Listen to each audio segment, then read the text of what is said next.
Peace and greetings, Queen here. In this short training, we're going to talk about retirement. What does your future look like? I was just inspired to do this video by one of the financial newsletters that I belong to, and I'm pretty sure that you will appreciate this information. All right, so let's look at retirement. Now, I'm just going to give you fair warning. These information here on this slide is really depressing. But don't worry, there is a solution for you. That's the whole reason for me doing this video. So when you turn 50, you can start increasing your retirement account contributions. And we're talking about qualified plans. So we're talking about 401ks and IRAs. Qualified plans are the plans that the government has put into place to help its poor little citizens to retire properly. Not. At 59 and a half, now you can start withdrawing funds from your IRA and 401k. Even if you've taken withdrawals earlier, you've likely paid a 10% tax penalty and you pay tax as normal income on any type of early distribution that you've taken. Hopefully you've paid that off. Between 62 and 70, you can start claiming your Social Security benefits. I'm going to tell you right now that they will probably not be there for you. Social Security is bankrupt. It has been bankrupt. If you take benefits at the lower end of this range, you'll get 30% less than you would at your full retirement age. Alternatively, wait until your full retirement age to claim your benefits, and those benefits could increase 8% annually for every year that you wait up to the age of 70.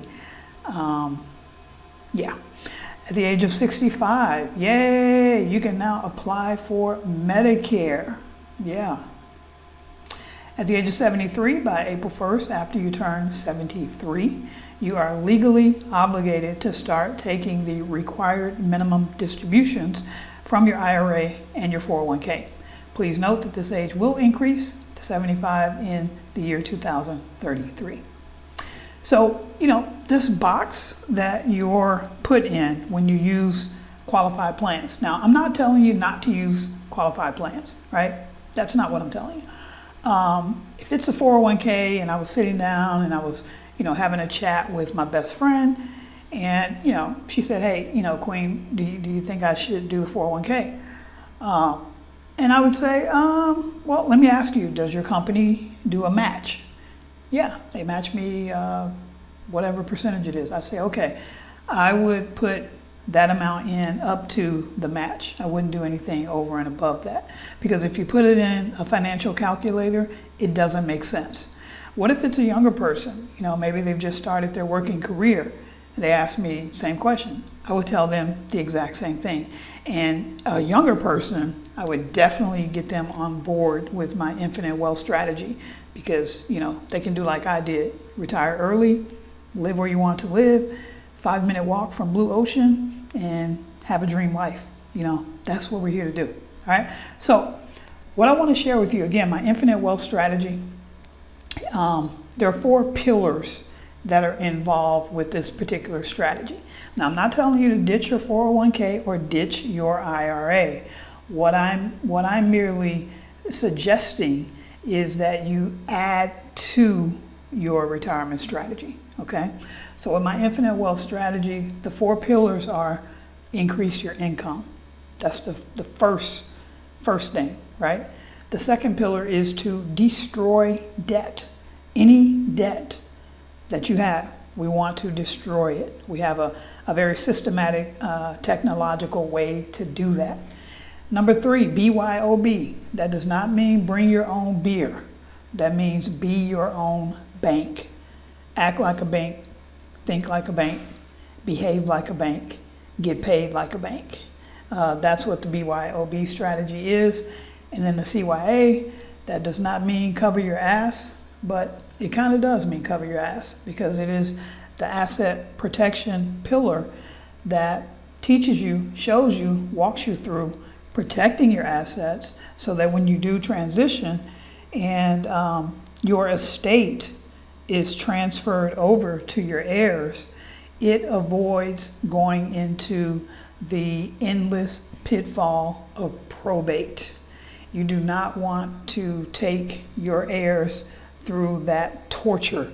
You want to make sure that you set yourself up properly so that it's just a matter of them stepping into place, because you have asset protection things set up. So there really is no transfer when you use wealth strategies and things of that nature, and everything just runs smoothly so that they can, you know, do what they need to do to grieve your loss, right? They don't need to be worried about bills and your estate and this, that, and the other. They need to have the time to grieve. But most people, because they don't properly plan, after folks transition, it's just a nightmare. So you can go to debt2wealth.club, debt2wealth.club, right? Debt2wealth.club is going to start you on the first two pillars, increasing your income and destroying debt, right? And then the 3 and 4 pillars is where you and I will get together, we'll work hand in hand, if you qualify, if this resonates with you, and we'll implement the entire infinite wealth strategy for you. Now, what I'm going to do next here, I'm going to play this little video. I want you to see what the numbers look like from a person starting at the age of 35 with a qualified plan, right? You're going to see this information, you know, more of this type of conversation needs to be had. However, again, you know, we all know the system is designed to profit off of you, not for you to be prosperous, all right? So take a look at the next part of the video, and I will see you in my next video. The qualified plan. All right, so let's look at this. We'll look at this a couple of different ways, but let's start with a 35-year-old, and let's go out to age 65, and let's put $100,000 of current money in the plan, and let's do an 8% earnings rate. Okay, we're going to do 8% gross in the marketplace. Let's just see what that does. And we know that's way high, but I'm hoping, you know, I'm hoping the best for you. I'm thinking that you're going to beat everybody else. Okay, so let's do 8%.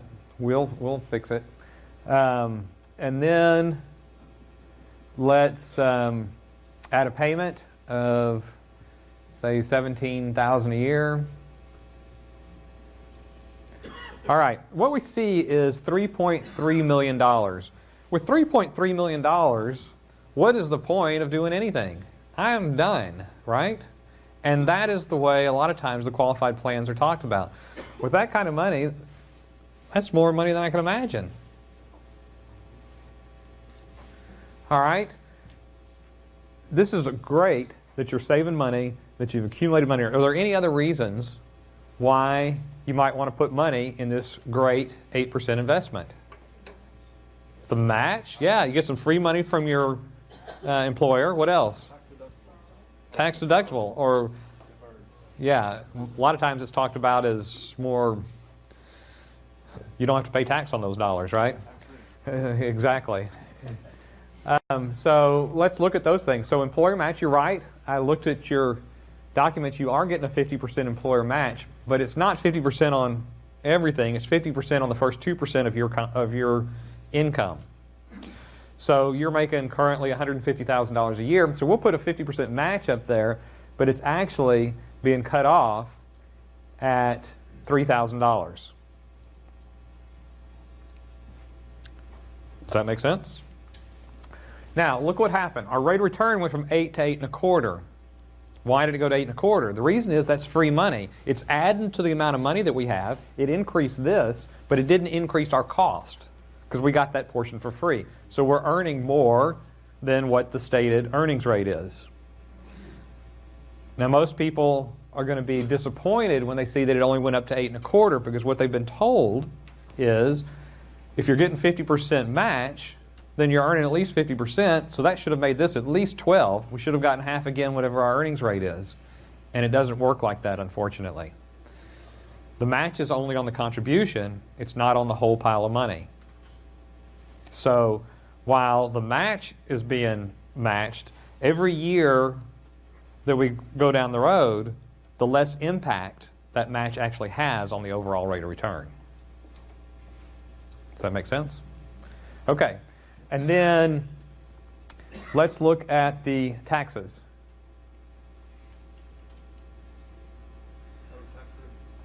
So, that's right. So let's look at the tax advantage first. Sorry. So go ahead and put additional income. We'll do the same, $150,000, but we've got $30,000 worth of mortgage and charitable deductions. So our net taxable is $120,000. Need another zero there. Thank you. And let's go ahead and turn on the tax deferral. And what we're going to see is, look at that. We just added $789,000 here of value of the tax deferral. And what that is, it's just keeping track of the federal government's money compounded at our 8% rate in this case. So our $1,500 or our match after our deduction compounded out. But what's interesting is, did you notice that the net account value didn't change? Turn that off, Kim. Turn off the tax deferral. The net account value didn't change, but the rate of return, if you click on the tax deferral, goes up. So the rate of return went up, but the amount of money we have did not. Why? The reason is this. When I put in $17,000, all that $17,000 is not mine. The only part of the $17,000 is mine is that less the taxes I would have had to pay otherwise. A lot of times the qualified plan is talked about as an instrument where we get to put money in there, it reduces our taxes, so we have more money to spend outside of that. That's unfortunately not what we get to do. What happens is we have to put our portion and then the federal government's portion, we can either pay to the IRS or we get to put it in our qualified plan. We don't have it in our pocket. So the tax savings ends up being part of the plan. It reduces our cost in the plan, but it doesn't increase the amount of money we're going to have in the plan. Therefore, the rate of return went up because we got the same amount of money, but our contribution was actually less. Does that make sense? Okay. So here we see we're at 9.5%. This is great. You're putting money away. Not a lot of people are doing that. You'll be commended for saving money. Unfortunately, there's some things about the qualified plan that weren't revealed to you up front, and we're going to look at those. Go ahead and reduce that so it's out of the way there. The first one is there are management fees around the qualified plan, the underlying assets as well as the plan itself. We know those to be pretty high. We're going to use 2%. We know it's way more than that because not only do we have the mutual fund cost, but we've also got the additional cost of managing the fund, or the plan. But let's just go ahead and put 2% on this.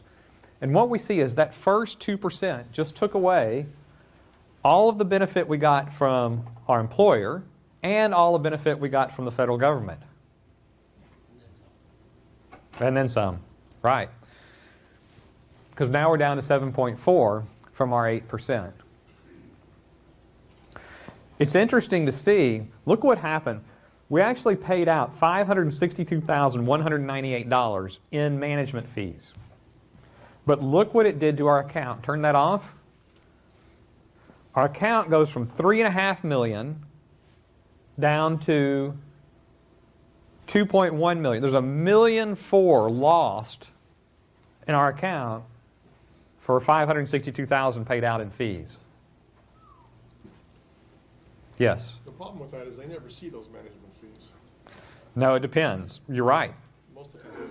You're right. But what they see is, you know, I was supposed to have been making X amount, and it looks like my account went up by the amount of money I put in it. Aha. Okay? So it does. It just seems to increase by what's going on. And these are the pieces that cause that to happen. What about taxes? Well, the federal government, I know you were told by your accountant that you got all this advantage from putting money in there. You may have even heard, hey, you get to earn money on the federal government's money, all these things. The IRS wants their money at distribution time. And so what we're going to do, we're going to look at this first lump sum. So go ahead and turn the taxes on. And when the taxes are turned on, it drops our account to $1,353,000. We see our rate of return at 5.23. We see that we paid in taxes $840,200. $277. Now this is kind of interesting. How much would we have paid had we just paid our tax? Let's get, if you'll just get the basic calculator.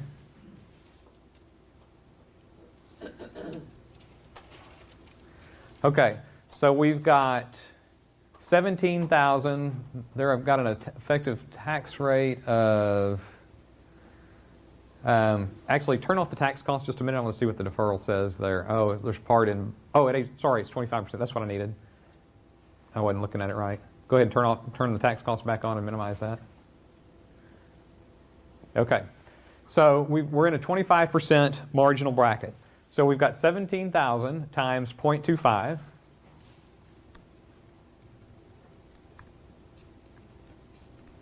Is $42.50. So each year the federal government gave up $42.50, did they not? That they would have gotten otherwise. So $42.50 times 31 years, 35 to 65 is actually 31, plus we certainly had some tax deferral in the 100,000, didn't we? That was already in there. So let's just say it was the same 25%, so we'll add another 25,000. We know that's probably a little bit higher than what they gave up, but that's all right. So $156,000 is what the federal government gave up to get $840,000. So my question is, who earned money on the federal government's money? That's how they plan to pay down the deficit. Good. What's that? That's how they're going to pay down the deficit? Yeah. Uh-huh. Something else that advisors need to understand is that the federal government cannot legally invest in the stock market because Right. it would monopolize the stock market and move the stock market in directions that individual investors wouldn't want it to go. Even though that's what they're doing. That's how they're manipulating interest rates right now, but forget all that, yeah. And yet they are, in fact, investing in the stock market with our money That's right. and our risk. Yep. Yep. Absolutely. And what'll be interesting is to see what they're actually making on it. If you'll bring up, give me a rate calculator. All right, so they've got $25,000 in it up front. They got a payment of $42.50. So what I'm looking at right now is the federal government's investment strategy. They gave us $25,000 up front, 25% of our $100,000, plus they're giving us $42.50 a year for 31 years. No, is that right? $42.50? That's right, isn't it? Yeah. I think so. 31 years, and in the future they get $840,277. Their return is far better than ours. What is ours? Ours is 18, right? No, ours is 5.23. We have to pay taxes on our gain. They don't have to pay taxes on theirs. But I mean, we plugged in an earnings rate at the top of 8. We did. That's gross. But I'm saying, does it always stay the same? No. The government's return is No, it No. depends on where the taxes are, other things. But anyway, yeah, I mean, that's huge. They didn't even have to pay management fees. No. We paid them for them. All right.